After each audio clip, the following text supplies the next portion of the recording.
Hello friends, this is Aftab Haider and आप देख रहे हैं आफ्ताब स्पीक्स।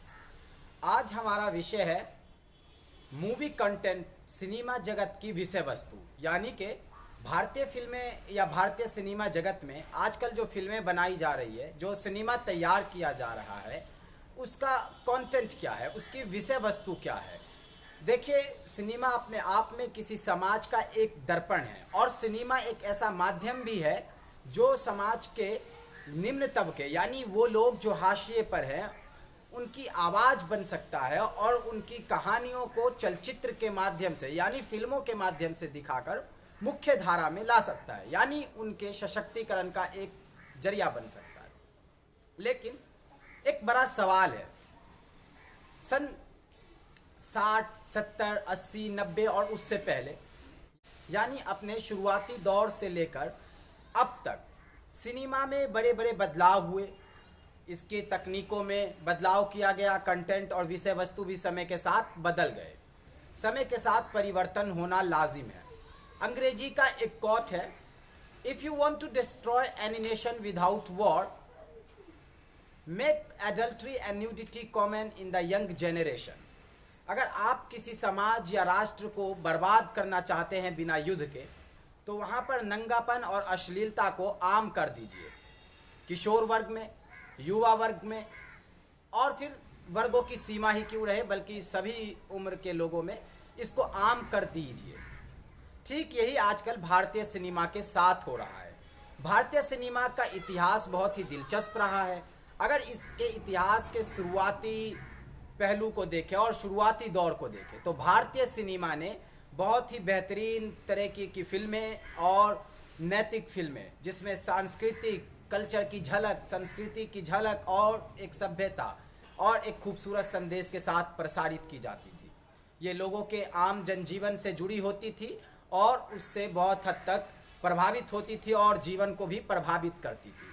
परंतु आज के सिनेमा जगत में और जो बदलाव आया है, पूरी तरीके से मूवी का कंटेंट यानी सिनेमा का जो कंटेंट है जिस पर फिल्में बनती है, वो कहानियाँ हिंसा और अश्लीलता की रूपरेखा होती है और उसी से प्रेरित होती है।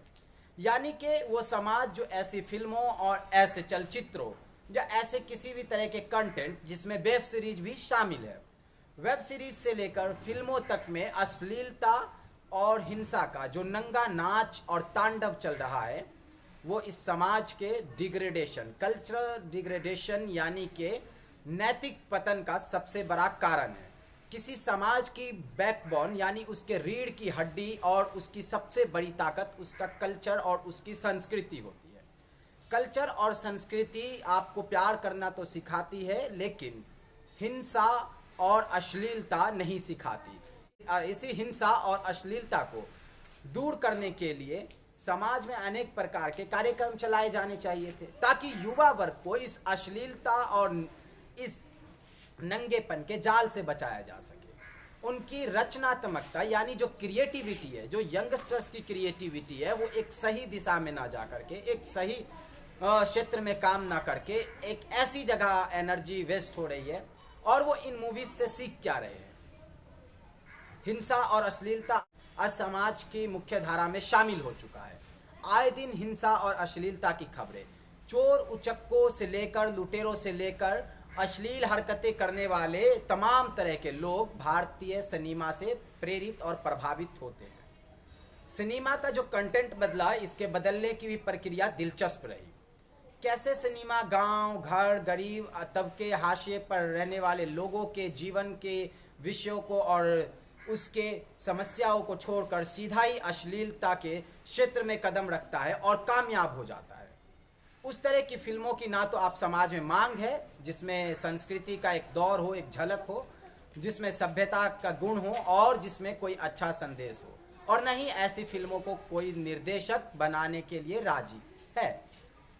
अश्लीलता और जो नंगापन या हिंसा है, ऐसी फिल्में तेजी से पसंद की जा रही है। अब चाहे वो भाईजान यानी कि सलमान खान से लेकर के साउथ इंडिया के किसी एक्टर की मूवी हो, उसमें हिंसा को धड़ल्ले से प्रसारित किया जाता है और हिंसा ही किसी भी फिल्म का मुख्य कंटेंट रहता है, यानी कि विषय वस्तु रहता है। इसी हिंसा की वजह से और इस तरह के एक्टर्स को पसंद करने की वजह से, यानी जो हिंसात्मक गतिविधियां स्क्रीन पर दिखाई जाती है, युवा वर्ग उसको रियल लाइफ से निकालकर रियल लाइफ में इस्तेमाल कर देते हैं। और जैसे ही रियल लाइफ की चीज़ें रियल लाइफ में आती है, वो जीवन में अनेक समस्याओं, परेशानियों और पतन का कारण बनती है। यही कारण है, चाहे वो बाइक से स्टंट करना हो, या डायलॉग बोलना हो, या औरतों को, लड़कियों को छेड़ना, परेशान करना हो, या गंदे भद्दे और अश्लील तरीके से प्यार का इजहार करना हो। ये तमाम तरीके की खराब चीज़ें जो समाज में प्रचलित और प्रसारित है, वो सब सिनेमा जगत की देन है।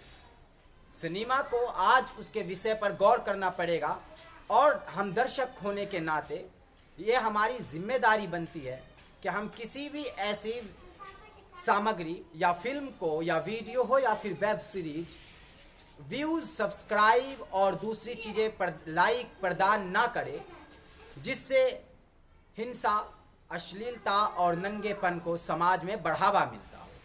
2000 के बाद कुछ सीक्वेंस फिल्में आनी शुरू हुई। मुझे बहुत ज़्यादा का नाम याद नहीं, लेकिन धूम 2, धूम 3, इस तरह की फिल्मों में चोरी करने के नायाब तरीकों को ईजाद किया गया और एक चोर को स्मार्ट चोर बनाकर पेश किया गया। चोरी भी डिजिटल तरीके से की गई। समाज को शिक्षा के क्षेत्र में डिजिटल और विज्ञान के क्षेत्र में अगर डिजिटल किया जाए तो कहीं ज़्यादा बेहतर रहेगा कि उसको फिल्मों के माध्यम से डिजिटल चोरी सिखाई जा रही है।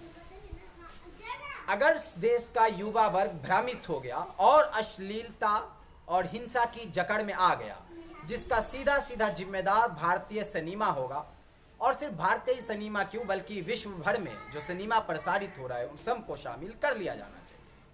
अगर ऐसी विषय वस्तु की चपेट में आकर वो दिग्भ्रमित हो जाते हैं या फिर वो अपने जीवन के मूल उद्देश्यों को भूल जाते हैं, तो आप उनसे ना तो सच्चे देश प्रेम की, ना ही सच्चे समाज प्रेम की, और ना ही सच्चे प्रेम की अपेक्षा कर सकते हैं, यानी उम्मीद कर सकते हैं।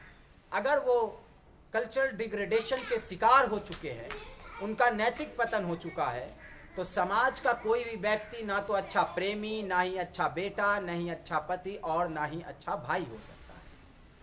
क्या भारतीय सिनेमा में आज ऐसे कंटेंट लाए जाते हैं जिसमें प्यार, भाईचारा, सांप्रदायिक सौहार्द की बातें की जाती हो और एकता और अखंडता को धड़ल्ले से प्रसारित किया जाता हो, मजबूती से पेश किया जाता हो? नहीं किया जा रहा है, बल्कि इसके विपरीत वेब सीरीज के माध्यमों से समाज में हिंसा, गाली गलौज और दूसरी अश्लील चीज़ों को सरेआम कर दिया गया है। हम दर्शक होने के नाते इस बात के जिम्मेदार खुद ही होंगे कि कल हमारा समाज कैसा होगा। सिनेमा का प्रत्यक्ष प्रभाव है हमारे समाज पर। हम इस सिनेमा से खुद को बचा नहीं सकते, लेकिन सिनेमा की रूपरेखा को जरूर बदल सकते हैं। फिल्मों के निर्देशकों को इस बात के लिए मजबूर किया जाना चाहिए कि वो अपने कंटेंट को बदले, और अगर वो ऐसा नहीं करते तो यह हमारा कर्तव्य और फर्ज बनता है कि हम उनकी हिंसात्मक और अश्लील गतिविधियों को व्यूज़, लाइक और सब्सक्राइब देना, चाहे वो यूट्यूब के माध्यम से हो, सोशल मीडिया का कोई प्लेटफॉर्म हो, या फिर सिनेमा जगत, हॉल, थिएटर हो, इन माध्यमों से हम उनको प्रोत्साहन देना बंद करें। और जब ऐसी चीज़ों की मांग घटेगी, लोग देखना बंद करेंगे, तो वो गौर करेंगे कि किस तरह की चीज़ें समाज में मांगी जा रही। तो समाज में जिन चीज़ों की मांग होगी उन्हीं चीज़ों को प्रसारित करने के लिए वो बाध्य होंगे, क्योंकि उन्होंने कला को व्यवसाय बना दिया है। और जब कला व्यवसाय बन जाएगी तो उनका मुख्य उद्देश्य धन अर्जित करना, यानी रुपए कमाना है, और रुपए कमाने के लिए वो हमारे मनपसंद तरह की पेशकश करेंगे, फिल्में बनाएंगे, और उसमें नंगेपन और अश्लीलता, हिंसा को कम किया जा सकेगा। हालांकि अब तक बहुत देर हो चुकी है।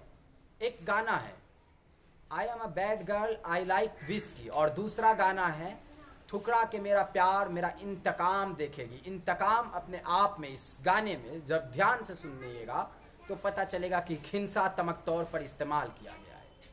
क्या समाज में इसी तरह से प्यार किया जा सकता है?